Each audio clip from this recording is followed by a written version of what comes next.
Hello everyone, how are you? So today will talk about PG Electroplast. Small cap company है, करीब 14,000 करोड़ के आसपास company का मार्केट कैप है एज ऑन डेट।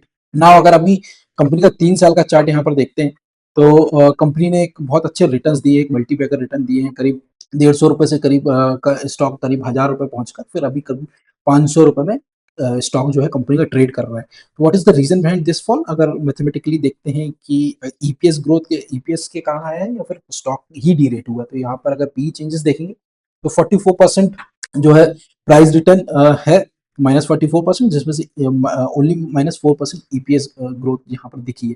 तो -40% जो है पी डी रेटिंग यहाँ पर देखने मिल रही है। सो पी डी रेटिंग तब देखने मिलती है या तो फिर स्टॉक ओवर वैल्यूड है, इन्वेस्टर बहुत ज्यादा ऑप्टिमिस्टिक है about the growth of that stock and particular that stock is not perform at that much. That's why यहाँ पर ये एक पी डी रेटिंग देखने मिल रही है। आप देख सकते हैं पी चार्ट है, पी करीब 100 के ऊपर ट्रेड कर रहा था, ये तो एक प्रीमियम वैल्यूएशन पे था, जिस कारण ये कंपनी यहाँ से डिप देखने मिला है। सो यहाँ पे डिप देखने का रीजन जो दो रीजन थे। एक तो मेन जो रीजन था, जो गाइडेंस कट कंपनी ने किया था, जो लास्ट ईयर जिस तरीके से समर का सीजन में इनके जो बिजनेस ने अंडर परफॉर्म किया, जिस तरीके से पूरे एक इंडस्ट्री में ही एक दिक्कत आई थी, जिस तरीके से लास्ट जो समर थी वो अच्छी नहीं थी एसी, पर्टिकुलरली एसी बिजनेसेस के लिए, ये सेक्टर में एसी मैन्युफैक्चरर है। सो यहाँ पर ने गाइडेंस कट के कारण यहाँ पे एक 30% से सीधे 15 से 16% का गाइडेंस दे दिया था। पैट में भी जहाँ 400 था का गाइडेंस था, उसको 300 करोड़ कर दिया था। उसके बाद जिस तरीके से प्रोमोटर शेयर्स हैं वो कम हुआ था कंपनी में, तो वहां पर भी एक उसको एक मार्केट ने नेगेटिवली लिया था और एक साफ फॉल यहाँ पे देखने मिला था। सो अब देखते हैं बिजनेस का आगे का आउटलुक कैसा है और एक फंडामेंटल एनालिसिस इस पर्टिकुलर स्टॉक का करते हैं। तो नंबर्स अगर देखते हैं तो लास्ट 3 ईयर की अगर सेल्स ग्रोथ देखेंगे तो 64% है, लास्ट ईयर 36% से ग्रो की है। कंपाउंडेड प्रॉफिट ग्रोथ देखेंगे तो 100% से लास्ट 3 ईयर में ग्रोथ किया है, एंड अभी इस साल देखेंगे तो 31% से ग्रोथ किया है। एंड अगर स्टॉक प्राइस देखेंगे तो 57% से 3 साल में ग्रो किया, लास्ट 1 ईयर में -44% के यहाँ पे स्टॉक प्राइस ने रिटर्न दिया है। स्टॉक ने रिटर्न दिया है। रिटर्न एन इक्विटी एक रेंज बाउंड है, क्योंकि कंपनी ने रिसेंटली दिसंबर 2025 में अभी 2024 में इक्विटी डायल्यूशन किया था, करीब 1500 करोड़ का क्यूआईपी कंपनी ने किया था, जिस कारण यहाँ पर कॉन्स्टेंटली प्रेशर बन रहा है आरओई पे। तो अगर बिजनेस मॉडल कंपनी का देखते हैं तो कंपनी ओईएम एंड ओडीएम बनाती है और प्लास्टिक इंजेक्शन मॉड्यूल का भी इनका बिजनेस है। सो करीब इनके अभी 11 मैन्युफैक्चरिंग यूनिट है।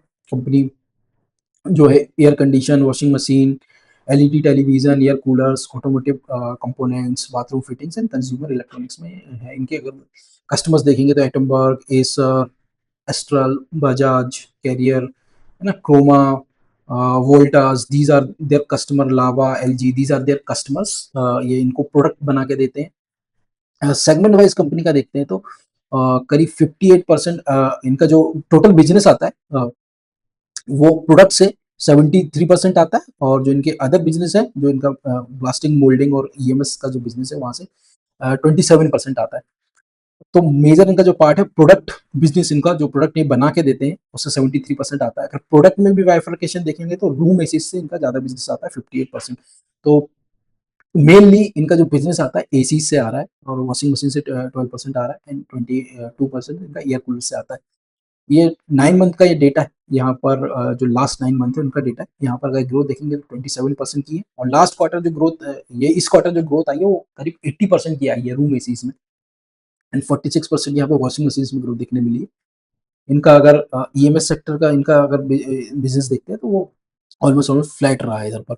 नाउ अगर कंपनी का हिस्टोरिकल डेटा देखते हैं, रेवेन्यू 38% सीएजीआर से ग्रोथ किया है, बिडा 46% से ग्रो किया, तो एक बहुत अच्छे नंबर यहाँ देखने मिले। सो अगर कंसोलिडेटेड नंबर देखते हैं कंपनी के, जो कि यहाँ पर वाई वाई है, और यहाँ पे 9 मंथ वाई वाई पे यहाँ पे डेटा है।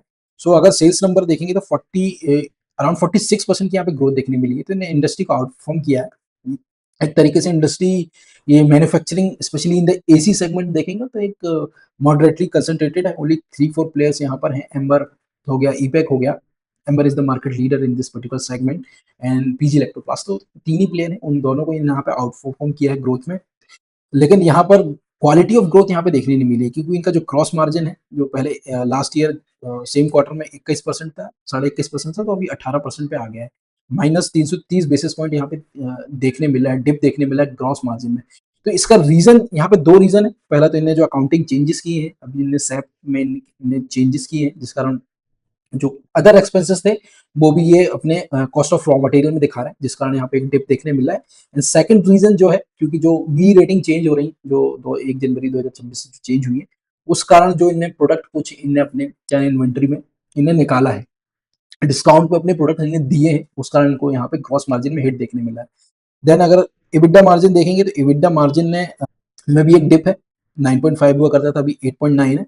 बट यहाँ पर अगर देखेंगे इसके जो बेस इफेक्ट दिख रहा है ग्रॉस मार्जिन का, यहाँ पर 60 ओनली 60 दिख रहा है, तो यहाँ पे एब्जॉर्ब किया है इबिडा लेवल पे। तो इबिडा लेवल पे इनके जो ऑपरेटिंग लेवरेज यहाँ पर दिख रहा है, यहाँ पे इनकी जो एम्प्लॉय कॉस्ट है वो यहाँ पे कम हुई है, जो अदर एक्सपेंसेस थे वो कम हुए हैं, उस कारण इनका ये जो है EBITDA मार्जिन यहाँ पर उतना ज्यादा डिप होते नहीं दिख रहा जितना कि ग्रॉस मार्जिन डिप हुआ। यहाँ पे जस्ट ओनली 9.5 से यहाँ पे 8.9 है, तो ओनली 0.6% के आसपास यहाँ पर एक डिप देखने मिल रहा है। डिप्रिसिएशन 34% से ग्रो किया है, तो ये भी एक हाई है यहाँ पर। नेक्स्ट अगर देखेंगे यहाँ पर फाइनेंस कॉस्ट, ये यहाँ पर कम दिखी है, उतनी ज़्यादा इस क्वार्टर में ही दिखी है, जिस कारण इनका जो प्रॉफिट बिफोर टैक्स मार्जिन है वो इंप्रूव होते यहाँ पर दिखा है लास्ट ईयर से, और पैट मार्जिन भी इंप्रूव हुआ है, 4.1 के अगेंस्ट 4.3 आया है, 20 बेसिस पॉइंट से यहाँ पे इंप्रूव हुआ है। लेकिन अगर 9 मंथ के नंबर्स देखते हैं तो यहाँ पर स्ट्रगल अभी भी देखने मिल रहा है। कंपनी की जो ग्रोथ है वो ओनली 20% से ग्रोथ हुई है, जिस कारण इनको जो रॉ मटेरियल के कारण जो इनको, और जो अकाउंटिंग चेंजेस हैं उसके कारण जो इनको अभी इस क्वार्टर के साथ अगर देखेंगे तो माइनस 150 बेसिस पॉइंट यहाँ पे देखने मिला है EBITDA margin raw material cost के कारण। जो क्रॉस मार्जिन है वो यहाँ पे कम होते दिखा है। EBITDA मार्जिन भी यहाँ पे ड्रॉप हुआ है, और साथ ही साथ अगर पैट देखेंगे तो पैट भी यहाँ पे 4.9 से 3.6 यहाँ पे देखने मिल रहा है। इसका मेन रीजन इनका जो फाइनेंस कॉस्ट है, 35% से इंक्रीज हुआ है ना, अगेंस्ट सेल 20% से इंक्रीज हुई है, लेकिन इनका जो फाइनेंस कॉस्ट है वो 35% से इंक्रीज हुआ, इसने यहाँ पे एक बड़ा हिट दिया है। सो क्या रीजन है ये बढ़ने का? ये रीजन अगर देखेंगे तो जो पहले जो इनकी जो इन्वेंट्री रखी हुई थी उसके कारण ये इशू यहाँ पे देखने मिला है, क्योंकि बहुत सारा इनका जो पैसा है, कैश जो है एक तरीके से यहाँ पे बंद हुआ है, और इन्वेंट्री में वो पैसा फंसा हुआ है, जिस कारण इनको लोन लेना पड़ा है। हम आगे बैलेंस शीट में अगर देखते हैं तो ये जो इनका शॉर्ट टर्म लोन जो है, ये जो शॉर्ट टर्म डेट इनका दिख रहा है, इसके कारण यहाँ पे इनका फाइनेंस कॉस्ट बढ़ा है। तो ये इशू यहाँ पे देखने मिला, जिस कारण इनकी प्रॉफिटेबिलिटी पे भी एक हिट मिला है। अगर बैलेंस शीट हम और देखते हैं, रिसीवेबल्स यहाँ पे बढ़े हुए हैं, इन्वेंट्रीज यहाँ पे बढ़ी हुई है। मेनली तो यहाँ पे जो हाईलाइटेड पॉइंट है, जो डेट नेट डेट कंपनी पहले नेगेटिव थी, वो नेट डेट कंपनी पॉजिटिव में आ गई है। नाउ इसके बाद अगर की रेशियोज यहाँ पे देखते हैं, फिक्स एसेट टर्नओवर देखते हैं, तो फिक्स एसेट टर्नओवर करीब 6 का है, काफी एक अच्छा नंबर है। मतलब कि कितने मतलब अपने 100 रुपए के एसेट से कंपनी 600 रुपए यहाँ पर 6x है यहाँ पे बना रही है। लेकिन टोटल एसेट से अगर इसका टर्नओवर देखेंगे तो 1.3 के अराउंड आ रहा है, जो कि दोनों के बीच में डिफरेंस बहुत ज्यादा है। तो ये दिखा रहा है मतलब कि net asset plus other asset में देखेंगे तो इन्वेंट्री होता है, साथ में रिसीवेबल्स होते हैं, तो वहां पर एक बहुत बड़ा पैसा इनका स्टक है। तो सिंपल यहाँ पे classic case of working capital crunch यहाँ पर दिख रहा है। Receivables average receivable days significantly बढ़े हुए हैं, एवरेज इन्वेंट्री डेज बढ़े हुए हैं। यहाँ पर कैश कन्वर्स साइकिल देखेंगे तो 49 थी, यहाँ पे 68 हो गई है, और लास्ट ईयर के से कंपेयर करेंगे तो 44 थी, 54 थी, यहाँ पे 68 हुई है, तो ये बढ़ी हुई है। साथ ही साथ अगर इनके नंबर्स देखेंगे, ROE एंड ROCE देखेंगे तो ROCE 18 पे आ गया है फ्रॉम 26 से। इसका रीजन है क्योंकि जो कंपनी ने जो QIB की थी, तो उससे इनने अपने फिक्स एसेट्स खरीदे, और जो वर्किंग कैपिटल में जो लोड बढ़ा है उसके कारण इनका जो बेस है, जो डिनोमिनेटर है वो बढ़ गया है, और ईबिट में इनकी ग्रोथ नहीं आई है। ईबिट में जस्ट 2% की ग्रोथ आई है, और इनका जो कैपिटल एम्प्लॉयड है वो 60% से ग्रो हुआ है। तो डिनोमिनेटर बढ़ा है लेकिन नॉमिनेटर नहीं बढ़ा, तो वो कंपनसेट उसको नहीं कर पाया, जिस कारण इनका जो रिटर्न है ROCE, जो कि बहुत इंपॉर्टेंट नंबर होता है, ROECE, वो यहाँ पर डाउन हुआ है। तो अब आगे देखेंगे कि अगर ये क्वार्टर अच्छा करती है कंपनी, आने वाला जो क्वार्टर है, क्योंकि ये मेन क्वार्टर होता है कंपनी का, ये third third quarter and fourth quarter, ये 2 क्वार्टर इंपॉर्टेंट होते हैं कंपनी के बहुत सीजनलिटी बिजनेस में, पर्टिकुलरली AC बिजनेस में। इसको आगे देखेंगे कैसे ये करते हैं।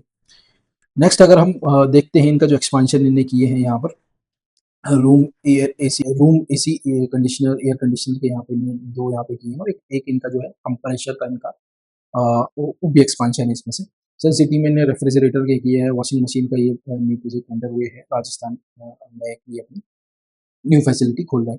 आफ्टर अगर गाइडेंस एंड अजम्पशंस देखते हैं तो यहाँ पर ये 2022 का भी नंबर लिया मैंने ग्रोथ दिखाने के लिए। 2023-2024 में 27% की ग्रोथ थी।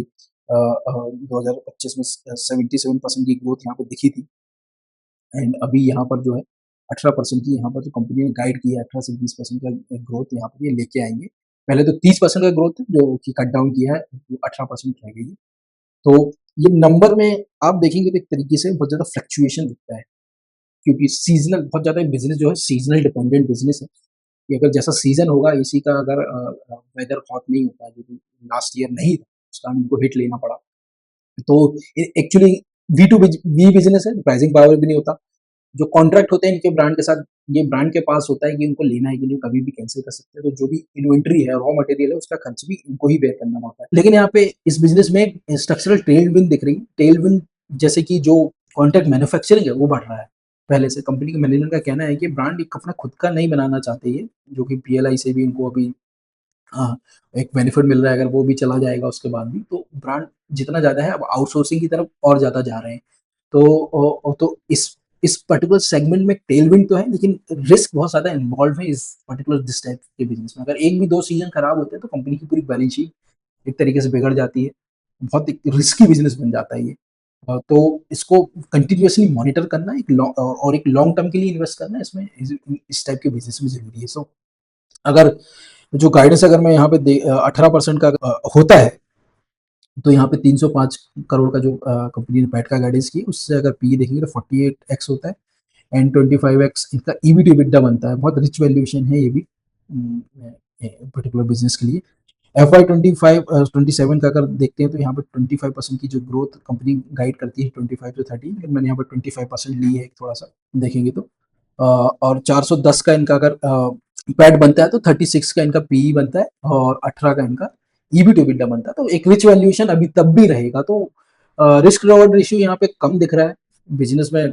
जिस तरीके की रिस्क है वो, अगर आप देखना चाहते हैं, मतलब इस तरीके के बिजनेस में इन्वेस्ट करना है, तो इस चीज़ों को जरूर देखें जो रिस्क इन्वॉल्व है इस बिजनेस में। तो it's all about PG Electroplast. Video अगर आपको पसंद आई है तो प्लीज़ लाइक करें, सब्सक्राइब करें।